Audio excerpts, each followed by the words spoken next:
We love a good Hell's Kitchen elimination, but sometimes contestants really can't stand the heat and get themselves out of the kitchen. In Season 1, Gordon faced his very first quitter. Jeff LaPoff had already quit his job as a finance manager to take part in the competition. But after just 3 weeks, he was ready to return to Orange, New Jersey, and never went back into a professional kitchen. Jeff got off to a bad start when his signature dish wasn't a big hit with Chef Ramsay. Actual sauce is quite nice. Thank you. Mushroom's a little bit salty. Steak overcooked. 1 out of 10. Ouch. Jeff's performance continued to disappoint Gordon over the next couple of weeks. He struggled to work on a line for the very first time, as his station was disorganized and he wasn't used to working as part of a team. Jeff's time on the show is full of contradictions, as he repeatedly made bold statements about himself and his abilities, but being shown failing to live up to them. I was a little bit relieved that he was putting me into the dining room. I'm very good with people. I deal with people for a living.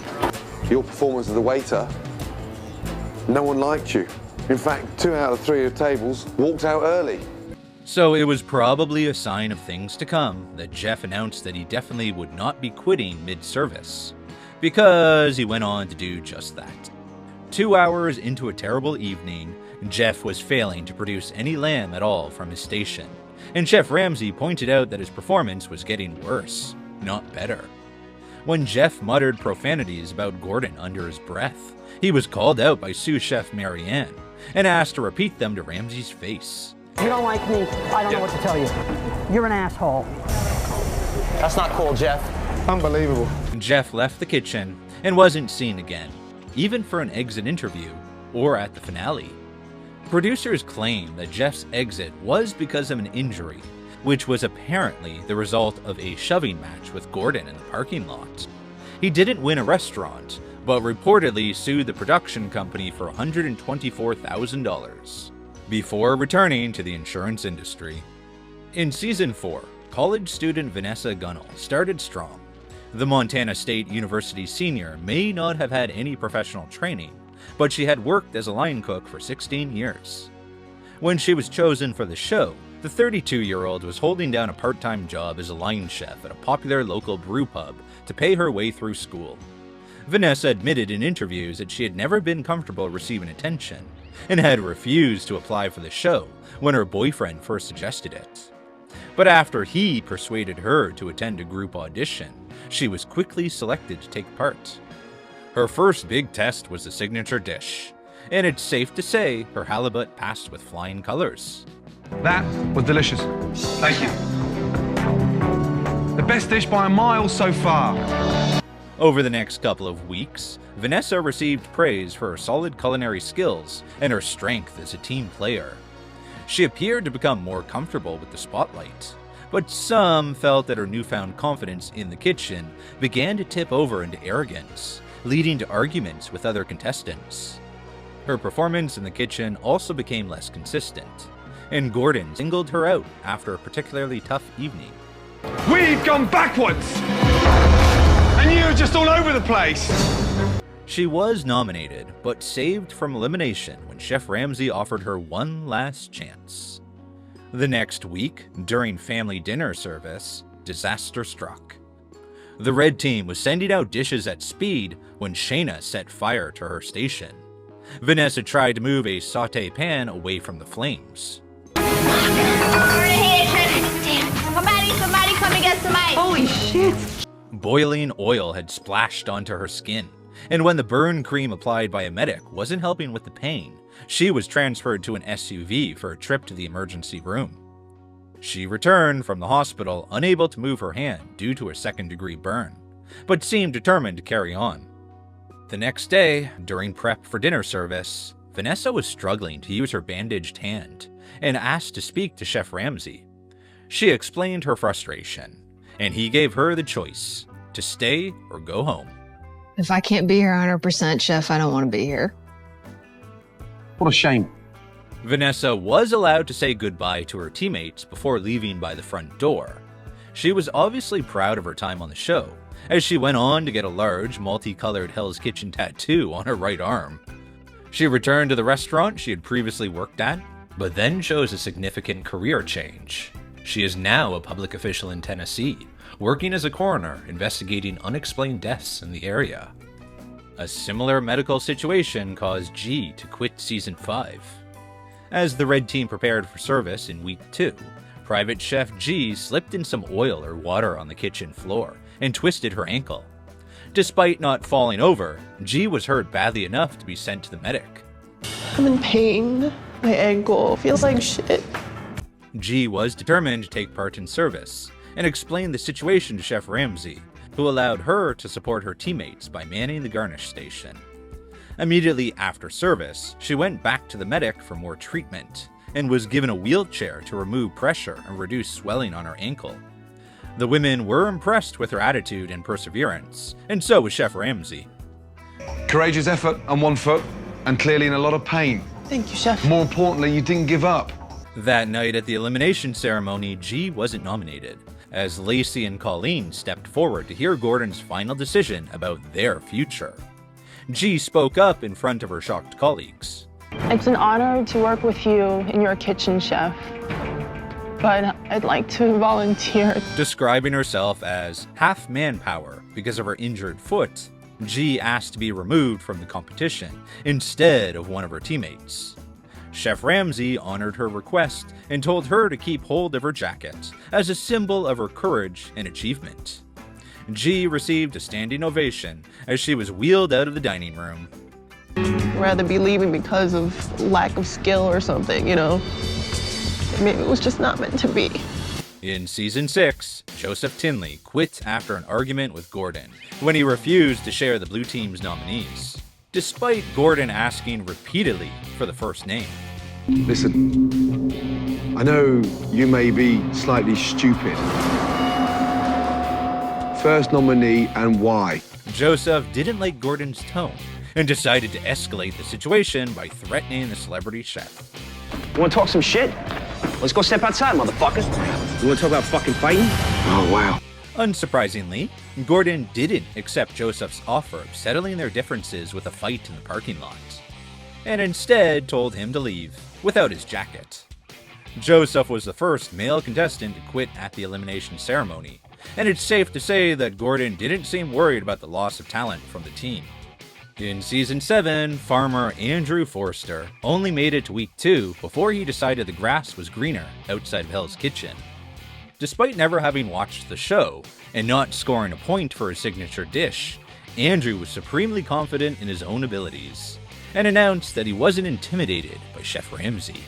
The food that we're serving down there in that kitchen, that's really not that good. I've made better food than that, you know?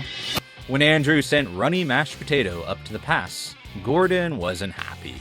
And when he saw what he did next, Gordon went from unhappy to furious. You put the thick stuff in, you add the runny to it. That was a brilliant idea, Chef. That's a brilliant idea, Chef. Andrew's arrogant attitude didn't improve Chef Ramsay's mood, and he was soon calling Andrew an idiot and a joke to the industry before telling him to leave the kitchen. Jean-Philippe stepped in to remind Andrew that Gordon was testing him, but his advice to calm down and apologize fell on deaf ears. I'm walking out the damn door. What does it look like I'm doing? That man asked me to leave, and you expect me to stay here? Andrew walked out of the competition in the middle of dinner service and left through the front entrance. His exit interview was shown, though he later complained that much of the valuable advice he gave Gordon about running his kitchen had been cut out of the interview. After his departure, Andrew stood by his decision to leave and returned to his old job in his hometown. It was just not worth my time to stay there and live with that, you know? There's plenty of people back here in North Carolina that love me. Why do I want to stay out there with that man who's just a tyrant? The oldest contestant in Season 11, New York line cook Gina, had some trouble playing nice with the rest of her team. The problems began when the contestants arrived at the dorms and settled down to study the menu, ready for their first day in the kitchen. With everyone quietly reading, Gina took the opportunity to introduce a friend of hers, Alfredo Al Dente. I say you sleeping with the one eye open. You better watch your P's and Q's because you don't know me. The first person to go is definitely gonna be this crazy bitch Gina. Though Gina was convinced that she got along with everyone, her teammates were unimpressed. The next day, Gina felt unwell and suspected someone had put something in her orange juice. She was having trouble focusing and worried that she might faint. As she wasn't functioning, sous chef Andy took her to see a medic. The rest of the team was furious that they had been left a team member down, but the medic was concerned. Can you tell me your name? Do you know where you are right now? Gina admitted that she just felt overwhelmed and needed some space. Once she had regrouped, she returned to the kitchen, having left all of the prep work to the other women. During dinner service, Gina was cooking scallops to be served with Nedra's risotto. Nedra told her the risotto took 5 minutes, but Gina repeatedly asked her for her time, causing Nedra to stop communicating with her completely. Gina's scallops were overcooked more than once, leading Gordon to throw her out of the kitchen. Back in the dorms after service, a huge argument erupted between the two. She pointed her finger at me about the risotto. Fuck off. After slamming the door so hard she broke the ceiling, Gina cooled off in her bedroom, looking forward to a new day ahead. Unfortunately for Gina, that new day would begin with a brutal wake-up call from the US Army. They yelled at her to get up and out of bed, and then yelled at her some more for her to catch up with the team. What team?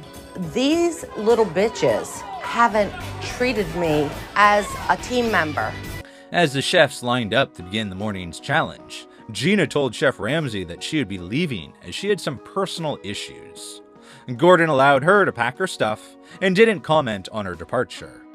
In an interview shown after the show aired, Gina admitted that she regretted her decision to quit because she had more to show viewers. She also blamed Alfredo for her issues with the other women and promised to bury him in a hole if she got a second chance at the show. In season 12, not one, but 2 contestants chose to quit the competition without being eliminated. The first was buffet cook Simone Hammond, who lasted just 3 episodes. Simone produced a competent signature dish, but didn't win her round, and survived her first service without incident. The next night was a different story, as she failed to produce a risotto that Chef Ramsay would accept at the pass. You can see all the individual grains. There's not enough butter in there. Needs more stock. Refiring. No, not refiring. Finish it. Simone was removed from cooking the risottos and was named as the red team's second nominee for elimination that night. She survived, but her confidence was knocked. The next day, the team was asked to choose their top 5 dishes during the potato challenge, and after accusing Simone of goofing off and not caring as she prepared her dish, it wasn't chosen. I think mine is amazing. It's horrible. As they prepped for dinner service, Simone began to feel unwell. Joy, I feel like I'm gonna fall over. I don't know where I am. While teammate Rochelle was clearly sick, Simone's teammates were less than sympathetic towards her and accused her of giving up. And they were not scared to share their theory with Chef Ramsay when he asked where she was. The medic. The medic? She's falsifying an illness and she doesn't want to work. Either an exorcist or a medic. She's with the medic? Though she went back to the kitchen, Simone had a disastrous service and Gordon kicked her out. Unsurprisingly, she was named as the red team's first nomination that night. She was given 10 seconds to plead her case and told Chef Ramsay that she wanted to learn from him. As Gordon opened his mouth to share his decision, Simone spoke up. It's okay, Chef, I can go. Chef Ramsay accepted her request to leave, and she returned to Southern California to work as a personal chef. That same season, Joy Parham-Thomas made it right through to the final 5, before suddenly quitting the show. The talented chef had made it to 5th place without receiving a single nomination, which made her resignation as a black jacket all the more shocking. So what caused this unexpected walkout? Well, it all came down to a piece of halibut. During week 18's dinner service, Joy was working on the fish station. Chef Ramsay asked the team to walk the garnish to the pass before the halibut for plating. And for some reason, the team just couldn't get the timing right. And when they finally did, Joy had forgotten a critical ingredient. Halibut! Come on, please. Excuse me. No mussels, Chef. No, what, darling? There's no mussels in here. Feeling frustrated and overwhelmed, Joy reacted badly when Gordon told her that she was holding up the entire kitchen. And when he once again had to remind her that she needed to send the garnishes before the halibut, her attitude began to show through. Hey, young lady, if you're in the mood, don't take it out on my food. I'm done. You're done. Leave me alone. Leave me alone. Sous Chef Andy was visibly shocked as Joy tore off her black jacket and stormed out of the kitchen, and quickly followed her up to the dorms. Andy tried to persuade Joy that she shouldn't walk out of the competition with her unblemished record, and should instead apologize to Chef Ramsay and ask for another chance. Though Joy felt remorseful, she decided that it was too late to turn back, and instead left Hell's Kitchen for good. Immediately after leaving the competition, Joy appeared to be remorseful about her decision, and apologized to Gordon for the way she left the show. But some years later, Joy took to Instagram to explain properly why she left, and her reasons had certainly changed. In a series of long and rambling posts, which have since been deleted, Joy revealed that she had found a page of the Hell's Kitchen script balled up on the floor during a cleaning task, and to her surprise, the page revealed which contestant won the task they had just completed. Joy became concerned that she was being used as a pawn in a pre-planned game, and that affirmative action was at play, and that was the real reason she quit. As fans from the industry pointed out, she almost certainly found a story editor's notes, which are drawn up daily to help the post-production team keep track of the action that happened the previous day. Whatever caused her to walk out, she certainly added unexpected drama to the season. In season 13, Lhamon had a rough start, with just 1 point for a signature dish and a week 1 nomination. Over the next few weeks, Aaron stayed out of the limelight, and out of trouble, until an issue on the fish station in week 7 drew Gordon's attention. When he started running behind and holding up the rest of the kitchen, Aaron's teammates tried to step in to help, before being physically manhandled away from the station. Fuckface! Hey! Yes, chef? Fucking come here! How long are you going to keep it all back? As Gordon raged in Aaron's face, we got a glimpse of the struggle he was privately having with his parents on the show, maintaining his composure. Prior to entering Hell's Kitchen, Aaron had taken great pride in learning to control his emotions in a heated environment.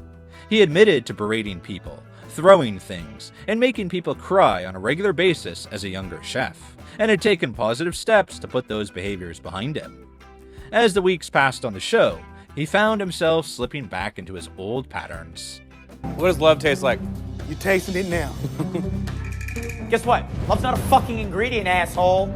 It appears that an argument with Bryant in week 10 was the last straw for Aaron. During a disastrous dinner service for the blue team, Aaron first set fire to one of his pans, before having to take the blame when Bryant sent raw scallops from his station. When his lobster tail was sent back raw, tempers began to flare. No, I don't have to, dude. You don't throw cold lobster tail in. That evening, Aaron was the blue team's first nomination, and Bryant was the second. When Aaron was given his chance to plead his case to stay, he shocked everyone with what he had to say. As much as I'd love to run a restaurant for you, I'd love to be a Michelin star chef, and I don't think winning Hell's Kitchen is actually going to get me any closer to my goal. Calling the decision unbelievable, a shocked and disappointed Chef Ramsay allowed him to leave the competition and head back home to Massachusetts. Though Aaron promoted the Hell's Kitchen season premiere, he admitted in an interview that he couldn't face watching his exit, which would show him regressing and losing his professionalism. He remains proud of stepping out of the show when he began to lose his cool. Early on in his run on the show, Mendonca caught Gordon's attention for the wrong reasons, when he was caught writing notes to help organize himself on the meat station. Unfortunately for him, he'd written down the orders incorrectly. We've got 2 duck on here and 1 fucking duck cooked. All this fucking writing. It's not an English exam. Chef Ramsay went on to rip up his notes and broke his pencil in frustration. And soon he irritated Gordon again when he struggled with calling back the orders. 2 halibut, 1 lamb, 1 beef, 2 pork. What's away? 1 lamb, 1 beef, 2 pork. The furious chef made every chef stop and recall the order, over and over again. Chris originally blamed the problems he was having on a ticket system he hadn't used before, But when he was nominated that evening, he went on to share a bigger issue with Gordon during his plea. I got into an accident, I broke 90% of my face last April, and I got a concussion. It seems that the accident had caused Chris to have memory issues, which he hadn't mentioned when entering the show, as he didn't want to make excuses. Chris's Facebook feed from a year earlier showed him in the hospital with a black eye and swollen face. Though he joked about being in a fight, it seems he had actually fallen down a flight of stairs, which caused the facial damage and concussion. Chris stayed in the competition after that first nomination, but his performance was inconsistent. His team didn't seem to trust him to help them out in the kitchen after his problems with multitasking. He struggled to cope with a difficult service. I had some past demons, and I've worked so hard to be this optimistic man. And if I feel like I'm losing that, there's no purpose. Chris started week 6 strong by producing the best dish during the potato challenge, an innovative and risky lobster shepherd's pie that Gordon loved. The red team was full of praise for him, and he joined them for their reward, a trip to an exotic animal park. But when he returned to the dorms to prep for evening service, Chris was struggling and chose to confide in sous chef Christina that he felt his mental health was sliding back to where it had been after his accident. And I feel like once I'm in that spot, if I don't get myself out of it, it's a very, very, very, very dark path. I don't want you to go there. Christina told him the most important thing was that he stayed healthy, and Gordon agreed, promising that he would help find someone for him to talk to. And what you've taught me and your passion is something I aspire to be, but I can't do that with battling. Let's get you sorted out first. Gordon broke the news to the other contestants, and Chris was out of the show. Chris is now happy, healthy, and living in Florida, where he is hoping to start his own business. He recently celebrated 3 years of sobriety. In the same season, Motto made it all the way to the final 4 before he chose to quit. His decision was a huge shock to everyone, because he hadn't received a single nomination throughout his 13-week run. Motto had sailed through the challenges, and was popular with both the viewers and the other contestants. Well, apart from Trev, and the feeling was mutual. Bye, Trev. Bon voyage. Good luck wherever the fuck you end up. Don't make it Baton Rouge. Motto laughed and joked his way through the season, and seemed delighted to make it to the Black Jackets. It's my boy from the Bayou. Southern Boy Chef, hanging with the big dogs. Feels good. Yeah? Even in the week he decided to quit, he still appeared to be having fun on the show. Better to be a pancake than a donut, Chef. Come on. I look better on a pancake than I do in person. But later that week, when Gordon asked the final 4 contestants to put forward a single name for elimination, Motto volunteered himself, much to Chef Ramsay's visible shock. Motto had decided that he wasn't ready to leave Baton Rouge to run a restaurant in Vegas, so he would step aside for another contestant to chase that dream instead. I want to go back and share this wealth of knowledge that you've given me to elevate that town's culinary scene. Gordon respected his decision, calling him the most sincere chef he'd ever met. But he made Motto promise that when he was ready to move away from Baton Rouge, he would give Chef Ramsay a call. After leaving the competition, Motto stuck to his word and returned to the Baton Rouge culinary community with a spring in his step. As well as working at some of the area's finest restaurants, he raised money for a number of local charities by hosting cooking events. It appears that he's still very much tied to Baton Rouge, so we can't imagine there will be a phone call for Gordon anytime soon. Peter Martinez got off to a strong start in season 19, and was excited to be given a selection of ingredients to work with. The unexpected twist actually increased his confidence about winning the role of head chef at the brand new Hell's Kitchen restaurant in Lake Tahoe. Oh, I got this. It's like looking in my fridge. Sometimes it's just random shit and you gotta put it together. Peter's Cuban spiced ribeye dish achieved 4 points, and his team won the challenge. During the first dinner service, Peter and Drew were on the meat station, and unfortunately, it didn't go well, starting with Peter's duck. It is overcooked, Chef. Overcook it. Bounce back, Horst. Let's bounce back. On, guys. Take that shit back. Yes, Chef. The mistakes continued throughout the evening, leaving Gordon furious and 3 members of the blue team, including Peter, back in the dorm. You, and you. Fuck off. Get out! In week 4, Peter had another disastrous dinner service, this time on the garnish station.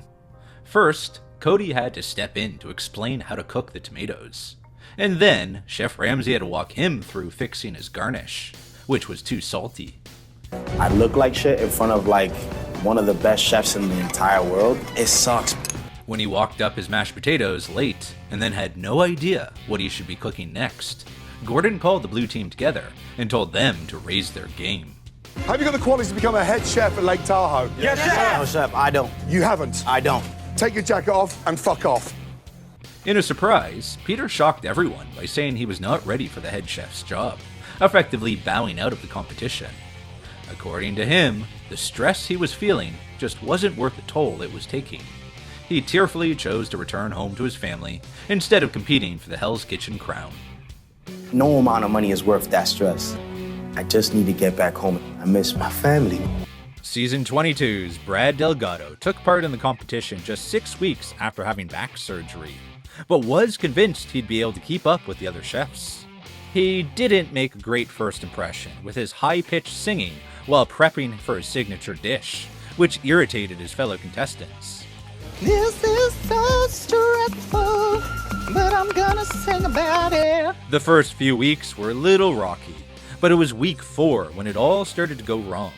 It started off when he was asked to identify protein at speed, but ran to the plate and tasted the wrong item. My dumb ass takes a bite out of the garnish. I bite into the green bean. Then, in week 5, Brad and the blue team won the Fusion Cuisine Challenge, and Brad was particularly excited for the bubble soccer reward, as he used to play as a goalie in Little League. After a very physical afternoon, Brad was feeling the effects, following the removal of an abscess from his back, which wasn't healing well. I am in excruciating amounts of pain. The reward today was so much fun, but I'm also in a lot of pain. During dinner service, he was struggling. The blue team rallied around him, but by the final ticket, Brad was slowing down significantly and forgetting the most basic things, even keeping the oven closed. I'm about to pass the fuck out right now. Do not drop the ball. Gotta close the door. Despite their problems, both teams performed well. When service was finished, Gordon held his usual post-mortem and praised the chefs for their communication and consistency. He singled out several chefs to ask how they were feeling about the service, and before long, he turned his attention to Brad. When he was asked how he was feeling, Brad admitted he was struggling with his back post-surgery. I'm not giving up, but my body is currently giving up on me. Chef Ramsay accepted that Brad's health was suffering and allowed him to quit. He was clapped out of the kitchen by his fellow contestants and left by the front door. I want to be 100% and give everyone 100%, and in this moment, I physically cannot. Our last quitter is from season 23 and was another contestant suffering from pain. Executive chef Uri Elbaum had successfully avoided manual labor in the first week by taking charge of organizing the food and wine delivery, instead of shifting boxes with his colleagues. And it's safe to say it didn't make him popular. Uri, he's not moving boxes like everybody else. Nice workout. After carrying out the punishment of preparing seafood in week 2, Uri was left suffering from significant back pain. I'm having a hard time focusing. And I don't know how to when I do dinner service tonight. Uri returned to the dorms to rest, but the pain just didn't get better. When Gordon gathered the team in the kitchen before service to tell them about another chef's medical withdrawal that morning, Uri spoke up about his back, which was in spasm. I'm having a very hard time standing on my feet. Actually, my leg is shaking right now. It's just, if I continue, I'm gonna hurt myself more. Gordon accepted Uri's request to quit and wished him the best in the future. I came to America with $50 in my pocket, and just being here is an honor